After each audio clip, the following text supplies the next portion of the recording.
Israel और Hamas युद्ध में इजरायल पर कई तरह के आरोप लगे हैं। कहा तो यह भी जा रहा है कि इजरायल ने इस युद्ध में मारे गए अपने सैनिकों के सही आंकड़े जारी नहीं किए। एक रिपोर्ट में दावा किया गया है कि इजरायल ने जितने सैनिकों के मारने की बात मानी है, उससे 10 गुना ज्यादा फौजियों की मौत हुई है।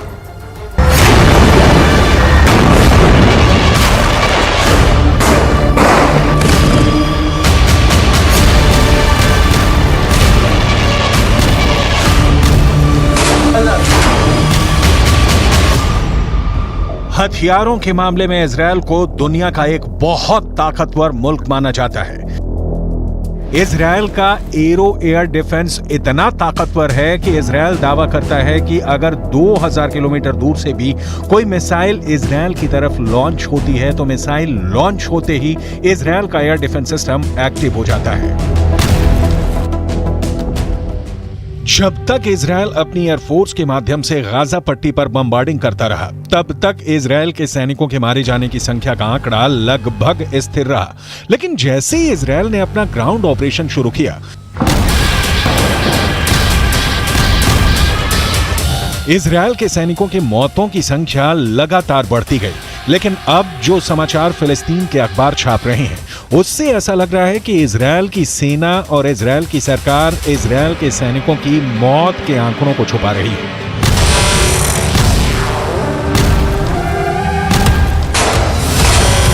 फिलिस्तीन क्रॉनिकल नाम के एक अखबार ने इजरायल के मिलिट्री सिमेट्री यानी इजरायल के सैन्य कब्रिस्तान यानी वो जगह जहां पर इजरायल के सैनिकों को दफन किया जाता है, उस जगह के डायरेक्टर डेविड वार्नर बरूच का एक इंटरव्यू छपा है। इस इंटरव्यू में इजरायल की मिलिट्री सिमेट्री के डायरेक्टर डेविड वार्नर ने कहा है कि इजरायल के अंदर हर घंटे एक इजरायली सैनिक का शव कब्रिस्तान में दफन होने के लिए आ रहा है।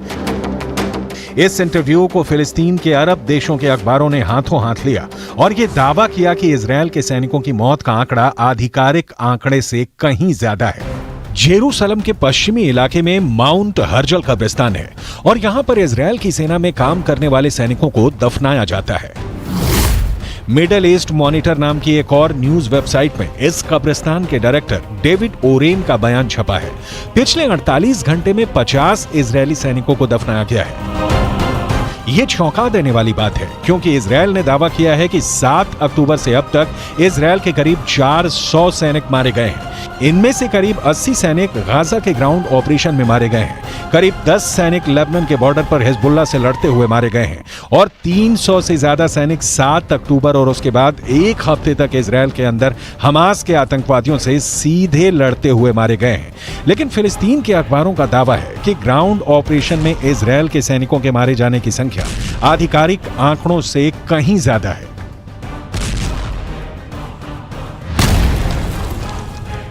अगर इजरायल के मिलिट्री सिमेट्री यानी सैन्य कब्रिस्तान के डायरेक्टर डेविड वारेन के आंकड़ों को सही माने और इस हिसाब से अनुमान लगाएं कि हर घंटे में एक सैनिक की मौत हो रही है, तो इजरायल के ग्राउंड ऑपरेशन को लगभग 30 दिन हो चुके हैं। एक दिन में 24 घंटे होते हैं, यानी 30 दिन में 720 घंटे होते हैं। अगर इजरायल के सैन्य कब्रिस्तान के डायरेक्टर के मुताबिक हर घंटे में एक सैनिक की मौत हो रही है, तो इसका मतलब यह है कि अब तक ग्राउंड ऑपरेशन से 30 दिनों में 720 सैनिकों की मौत हो चुकी है। यह सिर्फ एक अनुमान है, इसकी पुष्टि नहीं की जा सकती है।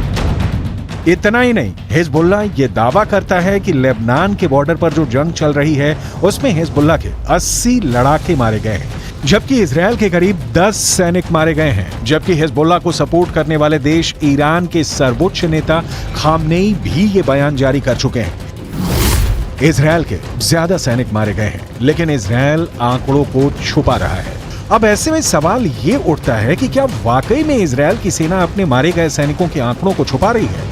इजरायल की सेना प्रोपेगेंडा वॉर में हमेशा सबसे आगे रहती है और आज भी इजरायल और हमास के युद्ध में अगर देखा जाए तो हमास के पक्ष में बात करने वाले गाजा पट्टी के फिलिस्तीनी पत्रकारों की हालत बहुत ज्यादा खराब है। गाजा पट्टी के अंदर लगातार हुई बमबारी में अब तक करीब 45 पत्रकार मारे जा चुके हैं जो फिलिस्तीन के मुद्दे को कवर कर रहे थे। अब ऐसी स्थिति में गाजा के संचार तंत्र पर इजरायल का 75% कब्जा है और इजरायल जो चाहता है वही सूचना गाजा से बाहर निकलती है, क्योंकि गाजा के अंदर इजरायल की सेना अपनी पकड़ को मजबूत कर रही है। और जहां तक इजरायल के सैनिकों के मारे जाने की संख्या का सवाल है, तो यहां एक और बात जाननी जरूरी है कि इजरायल की डिफेंस फोर्स खुद को एक सुपीरियर आर्मी यानी सर्वश्रेष्ठ सेना की तरफ प्रस्तुत करती है, और ऐसे में वो कभी नहीं चाहेगी कि वो अपने सैनिकों की मौत के ऐसे आंकड़े पेश करे जो दुश्मनों के मुकाबले ज्यादा हो। लेकिन यहाँ पर नोट करने वाली बात यह भी है कि इजरायल की ये सैन्य नीति है कि वो हमेशा दुश्मन के 10 गुना आदमी ज्यादा मारता है। और अब तक के आंकड़ों पर गौर करें तो गाजा के अंदर 15,000 से ज्यादा लोग मारे जा चुके हैं और करीब 7,000 लोग मलबे में दफन हैं। इनमें से मारे गए बच्चों की संख्या तो करीब 7,000 हो चुकी है। यानी गाजा में एक बहुत बड़ा नरसंहार हो रहा है। लेकिन उसके बाद भी अमेरिका के नेशनल सिक्योरिटी काउंसिल के प्रवक्ता जॉन किर्बी ने पत्रकारों के सामने एक प्रेस कॉन्फ्रेंस में यह कहा है कि गाजा पट्टी में कोई नरसंहार नहीं हो रहा है। ये पूरा बयान आपको सुनाएंगे और इसके आगे आपको ये भी बताएंगे कि कैसे जॉर्डन भी गाजा पट्टी के जख्मों पर नमक छिड़क रहा है। लेकिन सबसे पहले अमेरिका के उस पाखंड के बारे में बताना जरूरी है जो बिल्कुल साफ नजर आ रहा है। यूक्रेन और रूस के युद्ध में जब पुतिन की मिसाइल यूक्रेन पर कहर बनकर टूट रही थी और करीब 1000 यूक्रेनी बच्चे हताहत हुए थे, तब अमेरिका ने यह कहना शुरू कर दिया था कि पुतिन नरसंहार कर रहे हैं। लेकिन गाजा पट्टी के अंदर हजारों मौतों के बाद भी अमेरिका इसे नरसंहार नहीं मान रहा है। यह अमेरिका के दोहरे मापदंडों का बुक टेक्स्ट एग्जाम्पल है।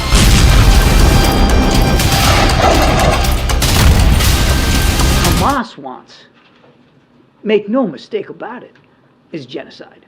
They want to wipe Israel off the map. They've said so publicly, more than one occasion. In fact, just recently. And they've said that they're not going to stop. What happened on the 7th of October is going to happen again and again and again. And what happened on the 7th of October? Murder, slaughter of innocent people in their homes or at a music festival. That's genocidal intention.